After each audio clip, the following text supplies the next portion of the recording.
ابراہیم علیہ السلام کی عادت تھی کہ مہمان کے بغیر کھانا نہیں کھاتے تھے، اور جو کھانا مہمان کے ساتھ کھایا جائے اس کا حساب بھی نہیں ہوگا۔ ساری زندگی یہ ان کا معمول رہا ہے۔ ایک دن بھوک لگی، گھر والوں کو کھانا پکانے کا کہا اور خود مہمان ڈھونڈنے نکلے۔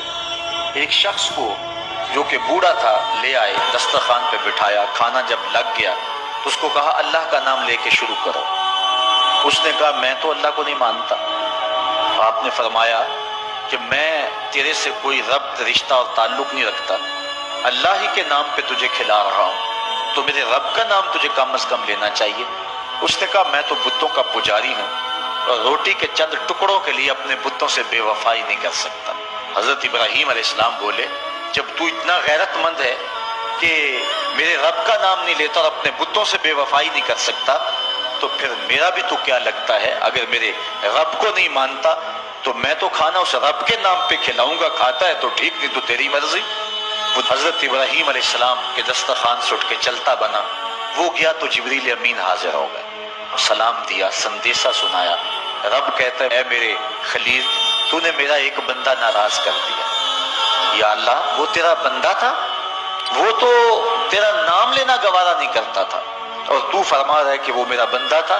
ارشاد ہوا ابراہیم بتاؤ اس کی عمر کتنی ہوگی؟ یا اللہ 80 سال کے قریب ہو۔ کہا اتنا عرصہ ہو گیا نا میں اس کو رزق دے رہا ہوں، تم ایک دن نہیں کھلا سکے؟ اب حضرت ابراہیم اس کو ڈھونڈ رہے ہیں، وہ دور پہاڑ پہ جا چکا ہے، اس کے قریب پہنچے، کہا میاں کھانا ٹھنڈا ہو رہا ہے جلدی آؤ۔ اس نے کہا ایک شرط ہے، تمہارے رب کا نام نہیں لوں گا۔ کہا نہ لینا آؤ۔ تو کہنے لگا لہجے میں اتنا گداز، اتنی نرمی کیسے آ گئی؟ تم تو کہتے تھے رب کے نام کے علاوہ کھلاؤں گا نہیں۔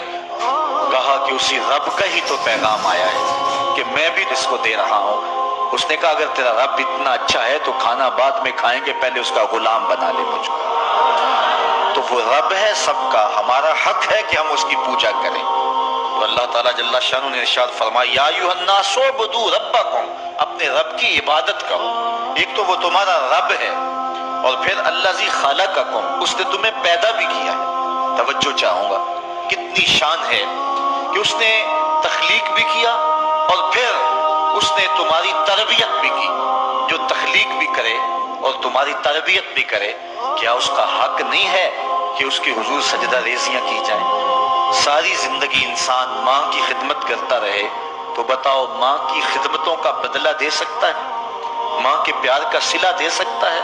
تو انسان جتنی مرضی خدمت کر کے ماں باپ کو راضی کرنے کی کوشش کرے وہ تو راضی ہوتے ہیں، بلکہ نالائق اولاد کے لیے ماں باپ کی دعائیں اور زیادہ ہوتی ہیں۔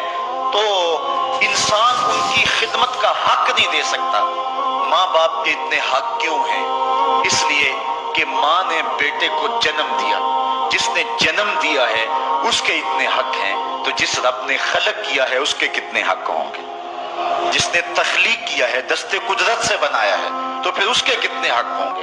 تو مجھے بتائیے اس شخص سے بڑا بدبخت کوئی ہو سکتا ہے جو اللہ کے حضور سجدہ ریزی نہیں کرتا؟ صبح کے وقت چڑیاں بھی اللہ کا نام لے رہی ہوتی، حشرات الارض بھی رب کا نام پکار رہے ہوتے ہیں، بلوں سے سر نکال کر جانور بھی اللہ کا نام پکار رہے ہوتے ہیں، اور اس شخص سے بڑا بد نصیب زمانے میں کوئی نہیں ہے کہ جو اللہ کے حضور جھکنا نہیں جانتا، جو اللہ کے حضور جو ہے وہ عبادت کا سر نہیں رکھتا۔ وہ رب ہے جو تمہیں پیدا کرنے والا ہے۔ ماں کے رحم کے اندر کون نقش و ونگار دینے والا ہے؟ کس نے گوشت کے لوتھڑے کو بولنا سکھایا ہے؟ کس نے چشم خانوں کے اندر روشن چراغ رکھ دیے ہیں؟ اور کس نے سر کے اندر ایک نشیط اور روشن دماغ رکھ دیا ہے؟ کس نے ہاتھوں کو پکڑنے کی قوت دی اور کانوں کو شنوائی کی طاقت دی؟ اور کس نے جو ہے وہ سونگھنے کی قوت اور قوت شامہ ناک کے نتنوں کے اندر رکھ دی؟ کون ہے جو ٹانگوں میں زور پیدا کرتا ہے؟ کون ہے جس نے چھاتی کو طاقت دی؟ کون ہے جس نے انسانیت کو آسن تقویم بنایا؟